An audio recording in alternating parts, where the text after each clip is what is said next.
Pondok pesantren Al-Zaitun kini banyak menjadi perbincangan orang-orang.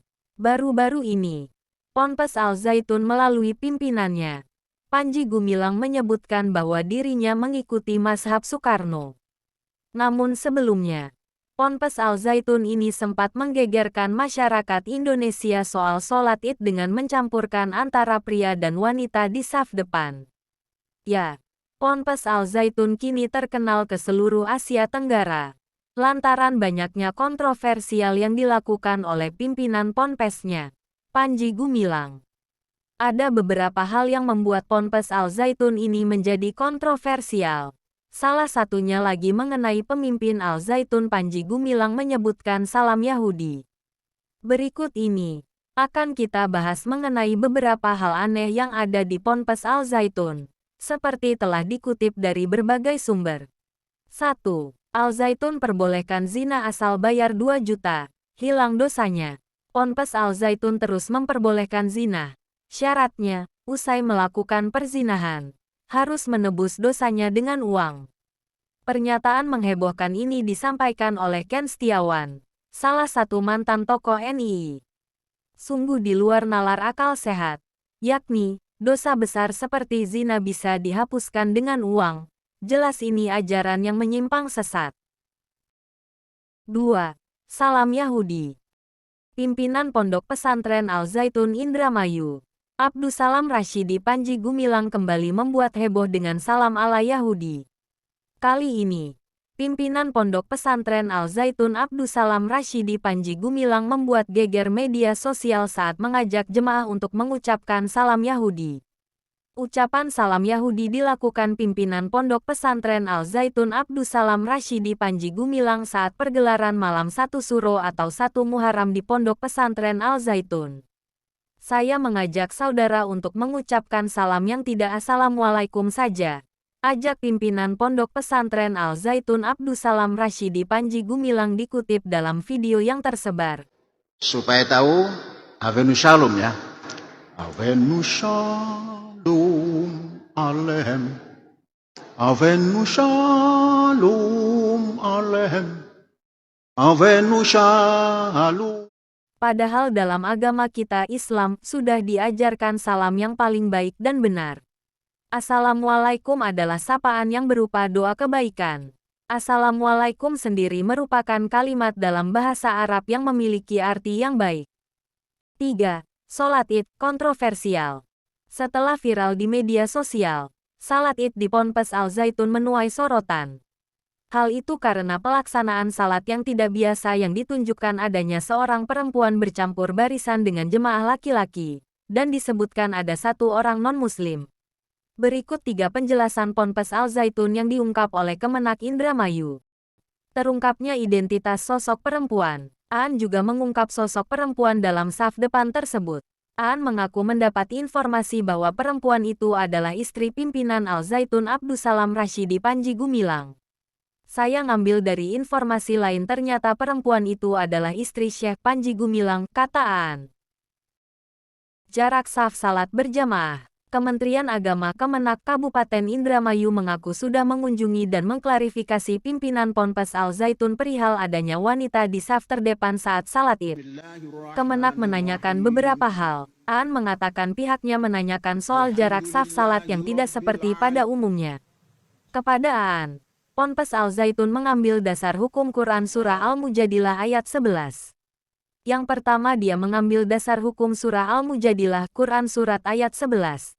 Di situ disampaikan bahwa, berlapang-lapanglah dalam suatu majelis. Jadi memberikan area ruang untuk kita merasa nyaman dengan satu yang lain terkait social distancing. Kata Aan jelaskan jawaban Al-Zaitun. Al-Zaitun itu protap kesehatan itu memang jadi pilihan dia dari awal itu tuh. Selanjutnya, adanya jemaah pria non-muslim. Selain itu, terungkap sosok laki-laki yang duduk di saf depan saat pelaksanaan salat Idul Fitri. Aan mengaku mendapat informasi sosok laki-laki itu merupakan seorang non-muslim. Yang non-muslim yang diam itu penghormatan kemanusiaan. Ditempatkanlah di saf depan. Kayak gitu. Walaupun dia pria duduk dalam saf depan tidak salat. Ujar Aan. 4. Azan viral. Beredar sebuah video yang memperlihatkan gaya azan sholat Jumat yang berbeda dari biasanya. Sang muazin tampak berpakaian seperti jemaah Ponpes Al Zaitun yang viral beberapa waktu lalu, dengan memakai jas lengkap dengan dasi berwarna biru, sepatu serta peci berwarna hitam. Setiap lantunan kumandang azan tersebut selalu diikuti dengan gerakan tangan yang berbeda dari biasanya. Para santri juga mengikuti lantunan azan tersebut dan disertai dengan saf sholat yang memiliki jarak antar jamaahnya. Selain itu, sang muazin melantunkan azan dengan menghadap para santri, bukan menghadap kiblat, sebagaimana yang dilakukan oleh umat Islam kebanyakan. 5. Rencana perempuan jadi khotib Jumat.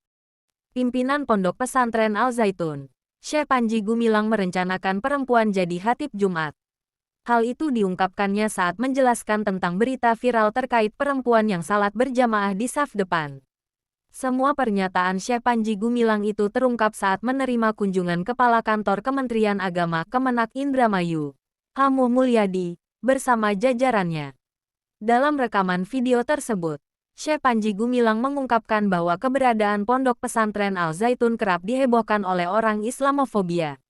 Mereka ini, yang Islamfobia, adalah orang Muslim yang tidak memahami dan tidak menggunakan akal sehat. Kalau banyak membaca, nggak ribut.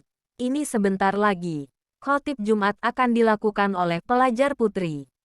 Terlepas Departemen Agama marah juga nggak apa-apa, kata Panji Gumilang. Mendengar pernyataan tersebut, tampak Kepala Kantor Kemenak Indramayu Hamuh Mulyadi hanya diam sambil manggut-manggut. Ini sebentar lagi khotib Jumat pelajar putri. Terlepas Departemen Agama marah juga nggak apa-apa. 6. Mazhab Soekarno. Viral, Mazhab Soekarno, yang diterapkan oleh pimpinan Pondok Pesantren Ponpes Al Zaitun, Panji Gumilang, banyak menjadi perdebatan. Dengan menerapkan Mazhab Soekarno ini, Ponpes Al Zaitun juga menerapkan para jemaah yang sholat id dengan duduk di atas kursi, dan juga kerapatan saf yang begitu renggang. Pimpinan Ponpes Al Zaitun, Panji Gumilang menegaskan bahwa soal penerapan sholat id yang mereka lakukan adalah menggunakan Mazhab Soekarno.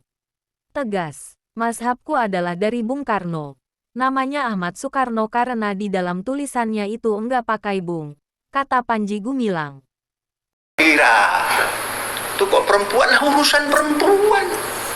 Di depannya, siapa yang mau memajukan silakan. Mazhab apa? Lah, kok pakai mazhab? Nanti saya jawab aneh lagi. Mazhab saya mazhab Bung Karno. Dan itu sudah. Mengapa saya kenal? Saya pernah berjabat tangan pada waktu SD kelas 3. Terus saya berkenalan langsung pemikirannya sejak tahun 1963 sampai sekarang. Saya yakin Bu Megawati belum tentu membaca. Sudah kewajiban kita sebagai umat Islam, harus benar-benar menjadikan Al-Quran dan Sunnah sebagai petunjuk bagi kehidupan atau sebagai pegangan hidup. Karena umat Islam meyakini bahwa Allah adalah satu-satunya Tuhan yang patut disembah dan diyakini. Dengan mengikuti Al-Quran dan Sunnah beliau, kita akan memperoleh rahmat dari Allah SWT. Karena orang-orang yang mencontoh Rasulullah SAW, pastilah orang-orang yang berbuat baik atau ihsan. Dan orang-orang yang berbuat ihsan amat dekat dengan rahmat Allah SWT.